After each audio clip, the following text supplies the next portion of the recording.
Cancer. Hello, my dear.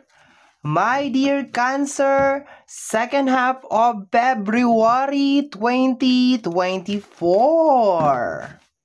Titingnan natin mga my dear Cancer kung ano mga eksena at kaganapan at kung ano-ano pa na maaari mong makasalubong sa yung second half of February 2024. And reminder mga my dear na ang gagawin natin ngayon ay general reading, so hindi to 100% na magre-resonate para sa ating lahat. So please, lower your expectation pagdating po sa mga general reading. Para naman ako nananakot. Reading. Ano ba, nananakot o nanlalandi? Diba? So anyway, so my dear, aray ko, ano ba? Lahat na lang ng reading, lagi na lang akong ganito. Okay, my dear Cancer, lahat ng cards natin, my dear, ay na-free shuffle na earlier. So, binabalasa ko na lang to for video purposes. So, last two shuffle na lang to. Tapos hanapin natin, my dear, yung 6 cards. Bali, 6 cards tayo dito, my dear. And then, lagyan na lang natin ng toppings mamaya dito sa ating mga oracle cards na nandito sa ating gilid. Okay? Last shuffle na ito. Tapos cut na natin into 3, my dear Cancer. Tingnan natin kung ano mga eksena mo para sa yung second half of February 2024. Let's start your reading. Okay, my dear. We have here the 5 of Swords. Okay? Ang nakukuha kong energy dito sa 5 of Swords, my dear, ay hindi pa tayo tapos. Okay, yun ang nakukuha ko dito, my dear. Parang hindi ka pa nakokontento sa kung ano man yung eksena na yan. Parang hindi ka kontento, hindi ka happy, hindi ka satisfied. Parang meron mga pending dito sa card na to. Kung meron ka mga kausap na tao, my dear, parang hindi ka happy sa conversation ninyong dalawa. Okay? Ito nakukuha ko dito sa card na to, hindi pa tayo tapos. Okay? May nakapending na conversation, transaction, okay? Or else baka hindi ka satisfied kung meron ka mga tinatanong na mga questions, hindi ka kontento sa mga sagot. Okay? Let's go tayo, my dear. Kasama ng ating 5 of Swords is the Strength card. Okay, this is more on inner strength. Medyo matapang yung energy mo dito, my dear. Palaban. Very, ka dito, fierce yung energy, my dear. Okay? So, parang meron ka na dito mga harapin, my dear Cancer. Meron ka na dito mga kakausapin, parang conversation ang nakukuha ko dito, my dear. Okay, posibleng mga usapan na hindi talaga nabigyan ng closure, yun ang nakukuha ko dito. Very strong yung energy, my dear. Very confrontational ang nakukuha ko dito. There's a tendency, my dear, na baka meron kang kakausapin, tapos hihingian mo ng paliwanag, hihingian mo ng panig, or something like that. And gusto mo siguro magpaliwanag siya, or else magkaroon na ng closure kung ano man yung mga na-pending na transaction or usapan na meron kayo. Okay, tingnan natin, my dear. Kasama ng ating Strength card and the 5 of Swords is, tingnan natin. Parang ang sinasabi dito, my dear, parang kasi ang Strength card is energy ni Leo. Okay, parang hindi pa tayo tapos Leo. Okay, so baka meron ka ditong kausap na Leo sign. Okay, pero hindi ko kino-close yung ibang mga zodiac sign. This one naman, Sword, is energy ng Gemini, Libra, and Aquarius, pero ang lakas ng energy dito ni Leo. Okay, tingnan natin, my dear. Next card mo, my dear, we have here the 6 of Pentacles. May kinalaman sa usapin ng pera, my dear. Ang lalim ng reading na to. Ang lalim, may kinalaman sa usapin ng pera, my dear. Okay.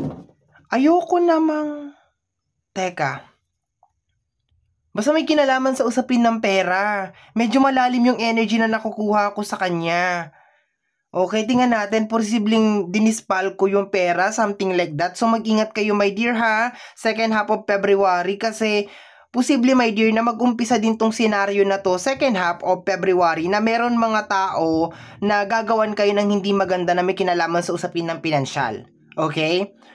Kahit na nakukuha ko naman dito, my dear, na hindi ka naman magdadalawang isip na kausapin tong tao na to, pero the damage has been done na kasi. Pag nangyari at nangyari na kasi, hindi na natin pwedeng balikan yun. So, as much as possible, my dear, bago ka mag-release ng pera, alamin mo, my dear, kung saan gagamitin. Or else, black and white na lang, my dear, may kasulatan, pumunta sa attorney or something. Lalo na kung malaking pera to, my dear. Pero so far, ang first energy na nakukuha ko dito, my dear, is parang meron kang kakausapin na tao na may kinalaman sa usapin ng pinansyal. Okay. Let's go. My dear Cancer. Kunin natin yung last 3 cards. Ingat lang, my dear, ha, lalo na sa usaping pera. Alam mo naman, ang hirap ng buhay ngayon. Kahit sabihin mong mabait yung tao na yan, there's a tendency talaga na makakagawa siya ng hindi maganda, lalo na pag nakakaranas talaga siya ng hindi maganda. Nakaka-experience siya ng difficulties sa buhay. We have here the Knight of Pentacles, my dear. May kinalaman talaga sa usapin ng pera, my dear. Parang gusto mong bawiin, my dear. Meron ka ditong gustong bawiin na may kinalaman sa usapin ng pinansyal. Okay. Parang ano to parang na-take advantage ka, my dear. Yun ang nakukuha ko. Okay, last 2 na to. Yan the 3 of Swords, sabi ko na Makaka-move on ka lang dito talaga pag nag-usap kayong dalawa. Okay? And the Hermit, nagsisisi ka nga Okay, ulitin ko, my dear, ha. Kung energy ng past, there is a tendency, my dear, na ganito ang senaryo. Meron kang kakausapin na isang tao, posibleng energy ng air sign, Gemini, Libra, and Aquarius. Meron dito si energy ng Leo, pero hindi ko kino-close yung ibang zodiac sign. Nandito din si Virgo. 2 Pentacles ang nandito si Taurus, Virgo, and Capricorn. Water sign lang ang wala, pero hindi ko kino-close kasi, pero ang pinakamalakas, hindi ko kino-close sa ibang zodiac sign, pero ang pinakamalakas kasi dito is yung energy ni Leo at saka energy ni Virgo. Okay, tapos parang to be followed na lang tong air sign. Okay? So, kakausapin mo siya, my dear, may kinalaman sa usapin ng pinansyal, gusto mo magkaroon ng closure na to para pare-parehas na maka-move on, makakaramdam ka ng pagsisisi, my dear. Hindi ko alam kung itong pagsisisi na to, my dear, hindi ko sure kasi dalawang energy ang pumapasok. Posible, my dear, na meron kang kakausapin and then posibleng mangyayari to, my dear, na meron taong lalapit sa'yo, my dear, sa second half of February, manghihiram ng pera tapos hindi ka babayaran, na magdudulot ng galit sa'yo or magdudulot ng inis sa'yo talaga, my dear. Okay? So, be careful, my dear. I hope naintindihan mo yung paliwanag ko kasi dalawang energy yung pumapasok. Energy ng past at saka energy ng ng future. Yung energy ng past is meron kang kakausapin na nanghiram sa'yo ng pera, nagsisisi ka at pinahiram mo siya ng pera, gusto mo magkaroon na ng closure or gusto mo mabawi na kung ano yung pinahiram mo sa kanya. Pero sa future, 16 hanggang sa katapusan, meron pa akong nakikita pang isa pang energy. Ang isa ko nakukuha dito na energy, my dear Cancer, is merong tao na lalapit sa'yo, manghihiram ng pera, tapos magkakaroon kayo ng problema nitong tao na to. Okay? Posible magkaroon kayo ng away, hindi pagkakaunawaan, yun na nakukuha ko. Okay. Clarify na natin siya, my dear Cancer. Uy! Ang nung kanyang message, masyadong halo, masyadong mix yung energy niya. Kasi general ganun talaga pag general. Maraming message ang pumapasok. Okay, my dear. Kunin na natin yung toppings ng Oracle card. My dear Cancer, tingnan natin kung anong sasabihin ng ating mga gabay, direct message, gamit ang ating Oracle card. My dear Cancer. Okay? Uy! We have here the energy of robbery, my dear. Ingat, my dear, ha. Second half of February. Huwag magpapahiram. Make sure, my dear, na transparent to. Black and white, my dear. Kasi pag verbalan lang, ay nako. Robbery, my dear. Sa dinabi-dami ng baraha, my dear, ay nako. Ingat, my dear Cancer. Gamitin mo to bilang gabay. Ang hirap-hirap kitain ng pera.